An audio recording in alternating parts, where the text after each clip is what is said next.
খুব ভালো লাগছে এবং এই জার্নিটা 10 মাসের জার্নি। আর আমার মন শরীর সব কিছুই চেঞ্জ হয়েছে। আর কি বলবো, মানে কষ্টও ছিল অনেক। আর কষ্টের পরে এখন মানে ডেলিভারির পরে যখন বাবুর মুখ দেখছি, এখন আমার খুব সুখ লাগতেছে। ওর মুখটা দেখলেই আমার সুখ লাগে।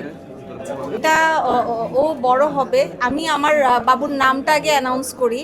ওর নাম হচ্ছে মারিয়াম বিনতে রাকিব। ও দেখতে পুরা হয়েছে বাবার মতো, আর মাশাল্লাহ অনেক কিউট। সো ও বড় হয়ে ও যা হতে চাবে ওর সেটাই, কারণ ওর বাবা আমরা দুজনেই খুবই ফ্রিডম ওর জন্য। আমরা বেবির জন্য হেল্পফুল হব, হার্মফুল হব না কোনো কিছুতে, মানে ওর কোনো চিন্তাধারা বা কোনো কিছুতে। তাহলে কবে নাগাদ আবার ব্যাক করছেন? কবে নাগাদ কি ব্যাক করছি? কোথাও গেলে না ব্যাক কাজের ফুল ফ্রি হবে কাজে? কাজে আমি এখনো লেগে আছি, কারণ কাজে আমি যেহেতু একজন আর্টিস্টের কখনো বিরতি হয় না।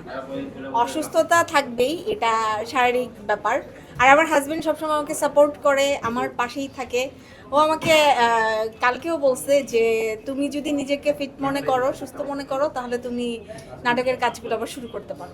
সো আমার জন্য এটাই অনেক বড় ব্যাপার যে ও আমাকে সাপোর্ট দিচ্ছে এবং আমাকে কাজের জন্য উৎসাহ দিচ্ছে। মিডিয়াতে কাজের ক্ষেত্রে মেয়েদেরকে কিছু কমপ্লিকেশন থাকে, রাইট? লাইক যে হচ্ছে ফ্যামিলি থেকে একটা বাইন্ডিংস থাকে যে এর বাইরে তুমি যেতে পারবে না বা এটা করতে পারবে না, সেক্ষেত্রে আপনার এমন কিছু ফেস করতে হয়? না, আমার শ্বশুরবাড়িতে এমন কোনো সমস্যা নাই। আমার শ্বশুরবাড়িতে সবাই খুবই ভালো, আর সবাই আমাকে অনেক সাপোর্ট করে। আমার সবচেয়ে বড় সাপোর্টার তো আমার হাজব্যান্ড। সো আপনারা তো দেখছেন আমি সবসময় যেখানে যাই ওকে সাথে নিয়ে যাই।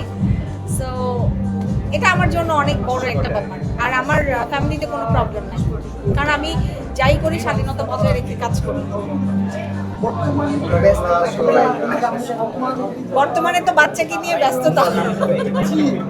বাবু আজকে 15 দিন হলো, আমার ডেলিভারির আজকে 15 দিন।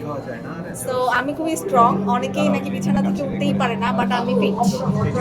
এই অল্প সময়ের ব্যবধানে এখনো আছেন, আসলে বলা যায় সেক্ষেত্রে একটু চ্যালেঞ্জিং হয়ে গেল কিনা ব্যাপারটা? হ্যাঁ, এটা অবশ্যই চ্যালেঞ্জিং, কারণ আমার সিজার হয়েছে। সো আমি অপারেশনের রুগী, বাট আমি আজকে এখানে মানে সবাইকে আমি এতই ভালোবাসি যে যখন আমি শুনি যে কোনো আমাদের একটা অ্যাওয়ার্ড প্রোগ্রাম আছে, মানে ওই প্রোগ্রামে যাওয়া মানে আমার সেই পরিচিত প্রিয় মুখগুলো দেখা। সো এই যে সবাইকে দেখতে পাচ্ছি আমার খুব ভালো লাগছে। আমি এমনিতেই সুস্থ হয়ে গেছি। বাবুর নাম মারিয়াম বিনতে রাকিব। বাবা 15 দিন। 2-3 মাস লাগে বিছানা থেকে উঠতে। আমি মজার বিষয় হচ্ছে আমি যেদিন হসপিটাল থেকে রিলিজ দিয়ে বাসায় আসি, তার পরের দিনই আমি বাজারে চলে গেছি। সবাই দেখে অবাক।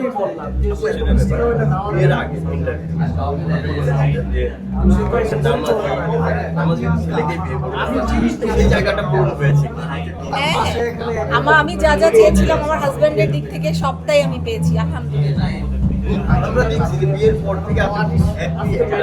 অনেক হ্যাপি। আমি সারাক্ষণ ঘুরি ফিরি। আমার 10 মাসের প্রেগনেন্সি জার্নিতে আমি খুব ঘোরাফেরা করেছি, রাত নাই দিন নাই। অনেকেই আছে ঘরের মধ্যেই বসে থাকে, বাট আমার হাজব্যান্ড আমাকে সবসময় এন্টারটেইন করে। সো আমি মানে পেয়েছি ফুল একটা এন্টারটেইনমেন্ট হাজব্যান্ড।